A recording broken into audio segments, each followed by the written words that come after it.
أعوذ بالله من الشيطان الرجيم. بسم الله الرحمن الرحيم.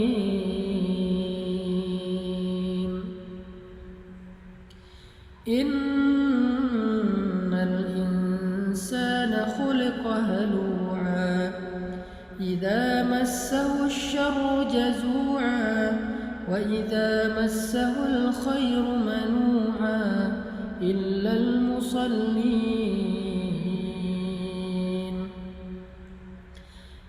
المصلين الذين هم على صلاتهم دائمون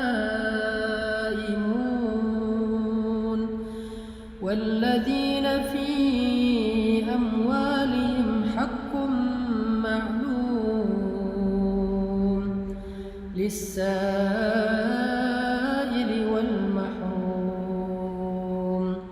والذين يصدقون بيوم الدين والذين هم من عذاب ربهم مشفقون إن عذاب ربهم غير مأمون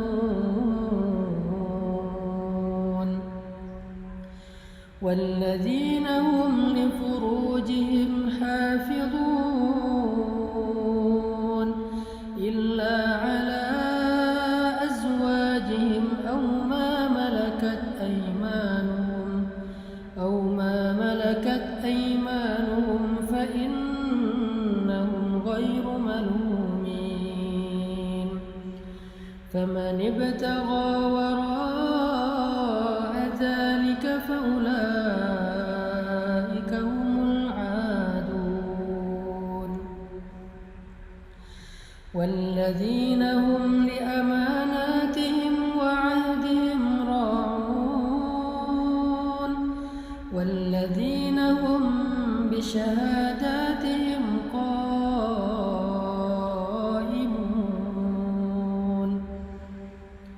والذين هم على صلاتهم يحافظون أولئك في جنات مكرمون. Sadaqallahul Azim. Teman-teman yang dirahmati Allah Subhanahu wa taala, itulah salah satu paragraf di dalam Al-Qur'an yang menjelaskan tentang fiqhul masyair, fikih perasaan. Bahwa Allah Subhanahu wa taala menjelaskan manusia itu secara jiwa atau perasaannya, lebih tepatnya mental atau perasaannya itu pada dasarnya labil. Allah menggambarkan labil ini dengan istilah halua. Dia tuh mudah sekali berubah dan mudah sekali terguncang. Ketika dia dikasih kesusahan, dia menjadi berputus asa, berkeluh kesah, melemah, dan ketika diberikan nikmat, dia menjadi orang yang lupa diri, kikir, sombong, angkuh, dan sebagainya. Itulah sifat dari mental manusia yang labil, yang halua kalau dalam bahasa surat Al-Ma'arij. Kalau dalam bahasa surat An-Nisa itu diistilahkan dengan muzabzabina baina dzalik, terombang-ambing, nggak stabil gitu. Kita bisa rasain sendirilah gimana mudahnya mental kita drop. Kadang-kadang pemicunya kecil, sederhana, tapi langsung tersulut, akhirnya terbakar. Hanya gara-gara orang klakson, kita jadi marah. Hanya gara-gara orang salah belok, kita jadi marah. Hanya gara-gara orang telat jalan ketika lampu hijau, kita jadi marah. Hanya gara-gara orang ngedim pakai lampu sorot, kita marah. Dan marahnya kita kadang-kadang yang rugi bukan orang itu, bukan orang lain. Yang rugi diri kita sendiri dan orang-orang yang semobil dengan kita di jalan. Di rumah juga kayak gitu. Kita sering marah itu dengan pemicu-pemicu yang kecil. Hanya gara-gara pasangan kita wajahnya mungkin lagi nggak terlalu ceria, kita jadi bete. Hanya gara-gara mungkin anak kita bangun tengah malam, kita jadi bete. Anak kita rewel, kita jadi bete. Salah ngomong seorang pasangan, kita jadi bete. Itu yang disebut dengan jazua, halua, mudah sekali untuk drop, mudah sekali untuk bete, mudah sekali untuk kepancing, mudah sekali untuk marah, mudah sekali untuk apalagi tersinggung, sakit hati, baper, dan seterusnya. Itulah yang disebut dengan halua, jazua, berkeluh kesah. Di sosmed apalagi? Namanya orang, followers, saya posting tilawah Al-Quran aja ada yang dislike, padahal yang diposting itu bukan konten-konten yang kontroversi, bukan tilawah Al-Quran. Ya mungkin dia dislike karena menurut dia saya ada yang salah baca mungkin, atau ada yang gak fasih tajwidnya, Allahu alam. Tapi ya itu kadang-kadang bikin kita ngerasa kayak sedih gitu. Itulah sifat dari mental manusia. Mudah banget kepancing, mudah banget terluka, mudah banget kegores. Sampai para ulama mengatakan hati kita itu kadang-kadang lebih rentan daripada kaca. Jadi kalau kaca aja kemana-mana kita kalau bawa itu selalu dikasih stiker fragile. Karena kita hati-hati menjaga kaca-kaca yang mudah pecah itu, maka hati kita lebih rentan dari itu, lebih fragile dari itu. Nah, fragile ini salah satu maknanya adalah jazua atau halua. Inilah sifat mental kita, masyair kita. Dan semua orang mengalami itu, apalagi kita yang manusia biasa, pasti sering kayak gitu. Kadang-kadang kita kayak suka sedih ya, kok saya jadi lemah gini ya, kok saya jadi baperan banget sih, kok saya gampang malah kepancing sih. Pas sudah sadar kita jadi sedih, pengen berubah tapi susah. Dan semua perasaan-perasaan yang gak normal ini, yang gak stabil ini akan merusak hubungan kita dengan orang-orang yang kita cintai. Makanya fikih masyair itu penting, fikih perasaan itu penting. Labilnya kita membuat hubungan kita dalam pekerjaan dengan partner kita, dengan teman-teman kita itu jadi gak mudah.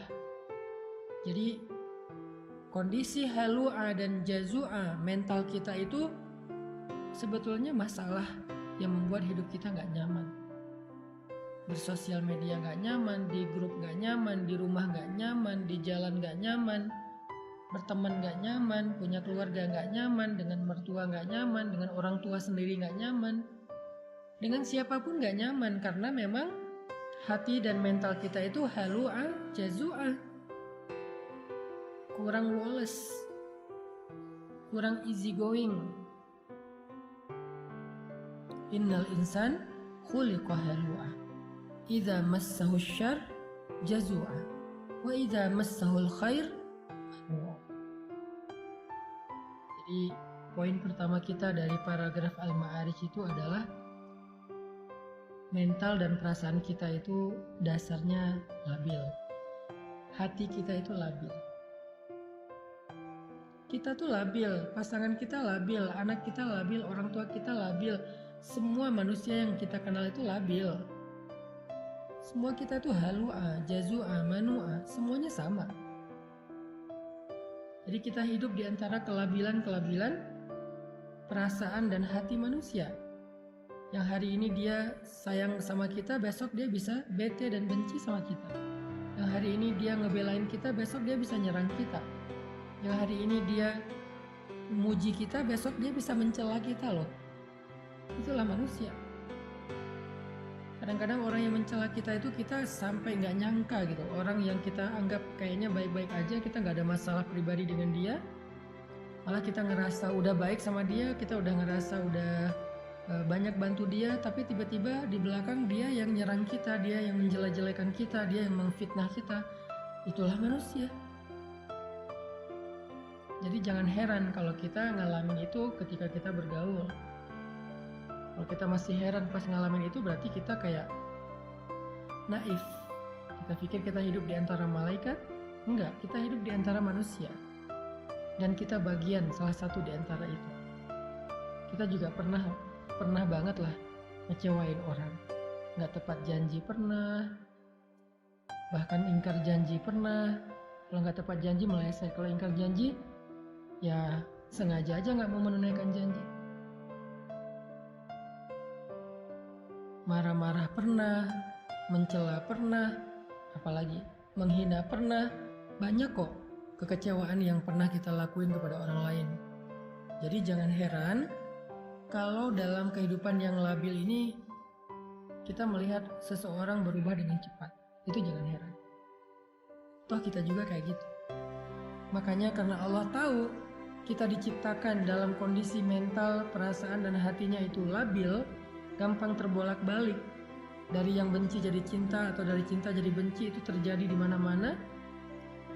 Maka Allah Subhanahu wa taala memberi kita nasihat. Di dalam surat Al-Ma'arij. Karena Al-Quran itu adalah tazkiyatun nafs, obat bagi jiwa, syifa'un lima fis sudur, obat penyembuh bagi penyakit-penyakit yang ada di dalam dada, penyakit hati, penyakit perasaan. Al-Quran adalah penyembuhnya. Bukan hanya dawa, tetapi syifa. Kalau dawa itu obat, kalau syifa itu penyembuh. Kalau dawa, obat belum tentu sembuh. Kalau syifa, Allah menjamin akan sembuh.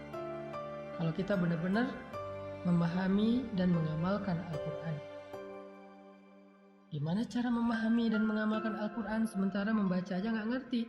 Itulah kenapa kita harus belajarnya bareng. Jangan belajar sendiri secara otodidak, ntar salah paham.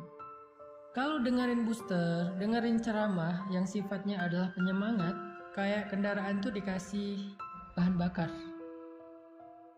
Kendaraan kalau nggak ada bahan bakar nggak akan jalan, kecuali dengan cara didorong, capek kan? Tapi ada bahan bakar, jalan. Kalau nggak punya setir, nggak punya lampu, itu bisa masuk jurang, bisa masuk selokan, bisa kecelakaan. Nah, belajar secara serius kepada ustadz, guru, ulama itu sama seperti kita menyalakan lampu mobil dan pakai setir. Sehingga kalau jalannya gelap, jalannya belok-belok, kita tetap bisa on the track. Maka booster adalah spirit yang menyemangati kita dalam beramal soleh. Tapi ilmu yang kita belajar seminggu 2 kali dengan live kayak gini adalah lentera. Lentera yang kita bawa untuk menjadi penunjuk jalan, biar kita nggak salah jalan. Kalau kita udah tahu jalannya, booster yang ngedorong kita untuk bergerak. Dua-duanya penting. Jadi Al-Quran, dengan kita belajar serius seperti sekarang, walaupun saya berusaha sebisa saya menggunakan bahasa yang gampang, yang mudah, yang sederhana, tapi kontennya tetap substansial loh, tetap bedah Al-Quran. Cuman dengan bahasa sederhana yang saya mampu, sesuai dengan bahasa sederhana ketika saya lagi nongkrong bareng dengan teman. Saya nggak mau bahasanya kayak bahasa mimbar banget, bahasa pesantren banget, bahasa kampus banget. Mungkin teman-teman bakal ngerasa kayak berat banget sih pembahasannya.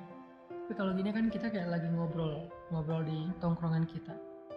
Tapi pembahasannya Al-Quran. Kayak gini kita belajar. Supaya apa? Supaya dapat lentera, dapat petunjuk, dapat cahaya dalam berjalan di dalam kehidupan kita. Nah, Allah Subhanahu wa taala menjadikan Al-Quran itu sebagai petunjuk. Hudan lil muttaqin, hudan linnas wa bayyinatin minal huda wal furqan. Al-Quran itu petunjuk. Dan ketika kita pengen mengambil petunjuk Al-Quran, caranya gak cukup baca sendiri. Kita harus membedahnya dengan tafsir, tadabbur, tafakkur, dan seterusnya. Bersama seorang guru. Malam ini kita belajar seperti malam-malam yang udah lalu tentang petunjuk perasaan. Gimana cara mengatur perasaan kita biar hidup kita nyaman. Karena kenyamanan hidup diawali dari dalam diri kita, bukan dari faktor fasilitas yang ada di luar kita. Ada orang yang bahagia walaupun hidupnya sederhana. Ada orang yang sengsara, sedih, mengeluh walaupun dia hidup dalam istana. Kasihan nggak tuh orang hidup dalam istana tapi mengeluh, orang hidup di gubuk sederhana tapi dia bahagia.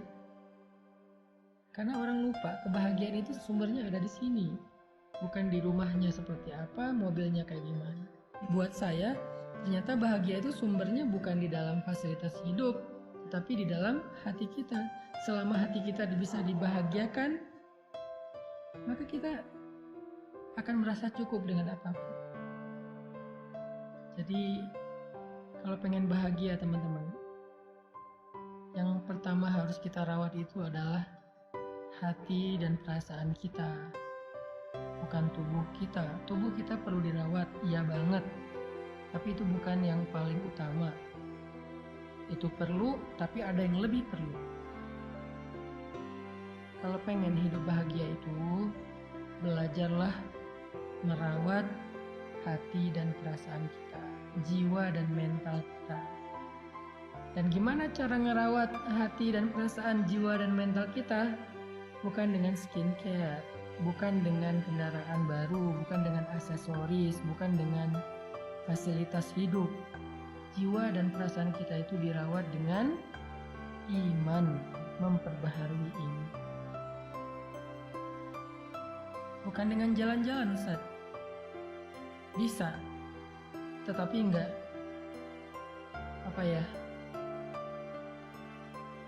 tangguh.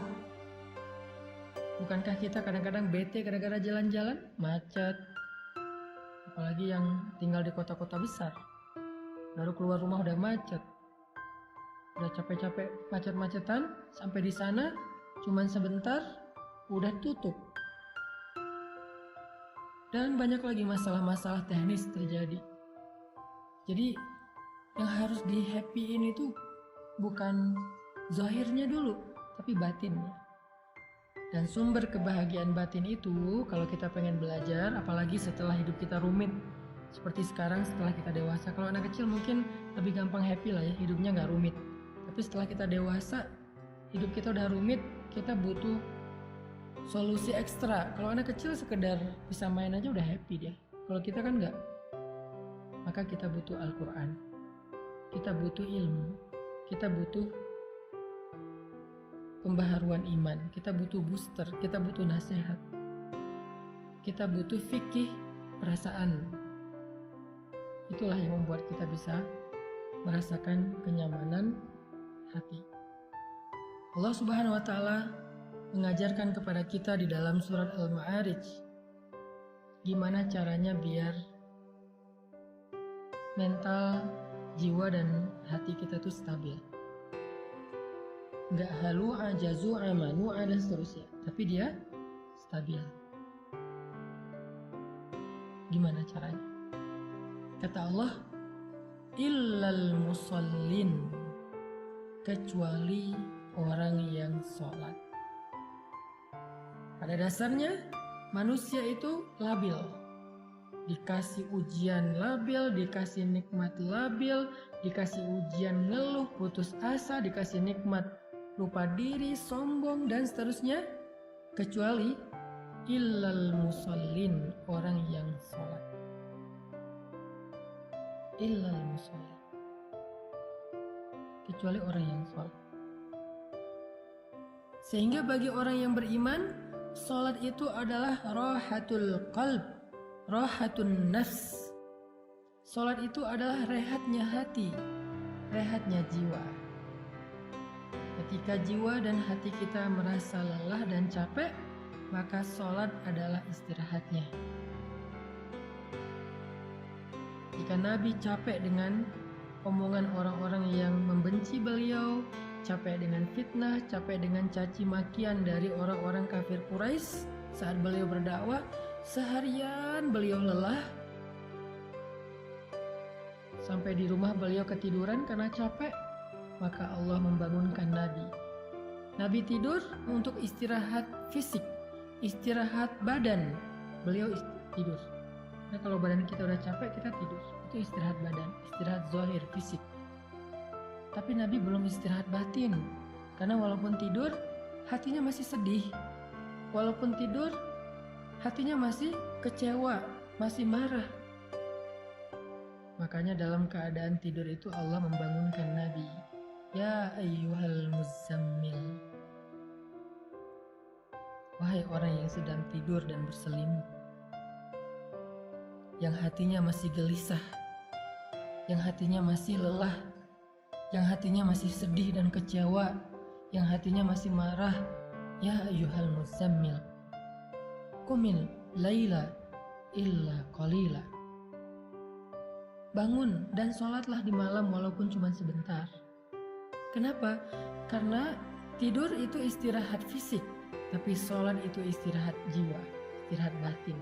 Sehingga kalau batin dan jiwa kita merasa lelah, capek, lemah, kecewa, marah, labil dan seterusnya, dia butuh istirahat, dia butuh hiburan, dan hiburannya as-sholah. Di surat Al-Ma'arij Allah bilang, obat jiwa itu adalah illal musallin, kecuali orang yang sholat. Di dalam surat Al-Muzammil Allah mengatakan, wahai orang yang lelah, wahai orang yang sedang tidur, wahai orang yang sedang sedih, kecewa, yaitu Rasulullah SAW, kumil laila illa qalila, bangun walaupun cuma sebentar sholat. Itu obat jiwa bagi orang yang beriman. Dan Nabi SAW bersabda, ketika Nabi dalam keadaan sedang lelah jiwanya, lelah hatinya, lelah perasaannya dengan semua omongan-omongan orang Yahudi dan orang munafik di kota Madinah, maka Nabi SAW menyuruh Bilal untuk azan agar beliau dan sahabat bisa sholat untuk bisa mengistirahatkan hati yang lelah. Apa kata-kata Nabi? Arihna bis sholah ya Bilal, istirahatkan kami dengan sholat wahai Bilal. Istirahatkan kami dengan sholat wahai Bilal.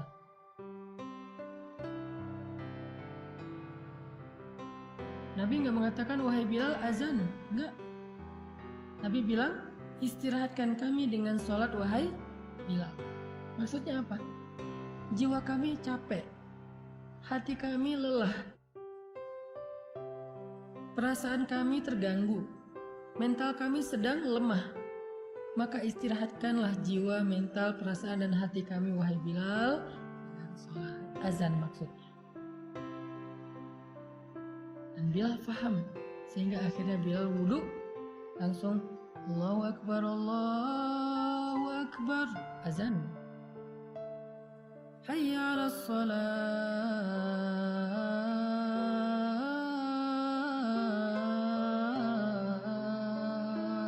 Yuk kita sholat. Hayya 'alal falah.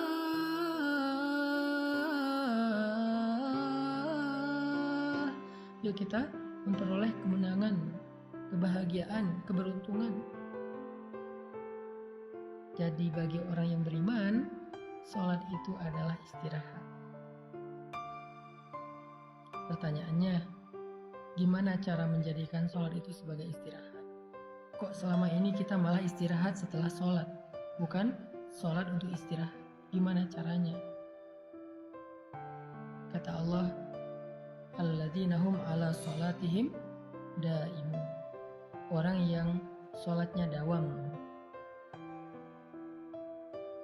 Kalau kita pengen mengupgrade sholat kita dari sekedar ritual, kewajiban, gerakan, sampai menjadi sebuah kontemplasi, meditasi, dalam tanda petik, rehat jiwa, rehat ketenangan batin, caranya gimana? Daimun. Sholat itu jangan sesekali, tapi sholat itu harus daimun, harus dawam. Dawam itu artinya kita harus melakukannya dalam waktu yang lama. Kita nggak akan menikmati sholat tahajud kalau cuma sesekali. Kita nggak akan menikmati sholat duha kalau cuma sesekali. Kita nggak akan bisa menikmati sholat sunnah kalau cuma sesekali. Harus dilakukan secara rutin, daimun. Nanti setelah dawam dalam waktu yang lama, Allah akan berikan kepada kita nikmatnya ibadah. Allah akan berikan kepada kita kenyamanan dalam ibadah. Semua yang dilakukan di awal sesekali apalagi akan berat pasti. Gak akan nyaman, berat. Orang ngelakuin apa aja di awal pasti berat kan? Olahraga, lari itu Sekarang orang bersepeda, apalagi kalau di Bandung tuh kan banyak bukit ya, naik turun. Ke Dago tuh misalnya. Kalau pertama-tama bersepeda ke Dago cuma sampai di Simpang. Naik lagi dikit sampai ke Darul Hikam. Naik lagi dikit sampai di Dago Pakar. Naik lagi dikit sampai di Tebing Keraton. Dan seterusnya dan seterusnya. Itu kan tergantung dawam ya. Konsistensinya. Begitulah dengan awal-awal tahajud itu pasti nggak enak. Ingin ngantuk sendiri, pening. Duha juga gitu, walaupun lebih ringan dari tahajud. Salat wajib juga kayak gitu, ke masjid juga kayak gitu, subuh apalagi. Kalau mau menikmatinya menjadi rehat, kita harus sabar melakukannya dalam waktu yang lama. Jangan menyerah dulu, karena begitu kita menyerah, nanti kita akan memulai dari awal lagi kalau kita. Intinya daimun, harus dawam, gak boleh cuma sesekali. Mau menikmati sholat, caranya nggak bisa sesekali, harus dawam. Mau menikmati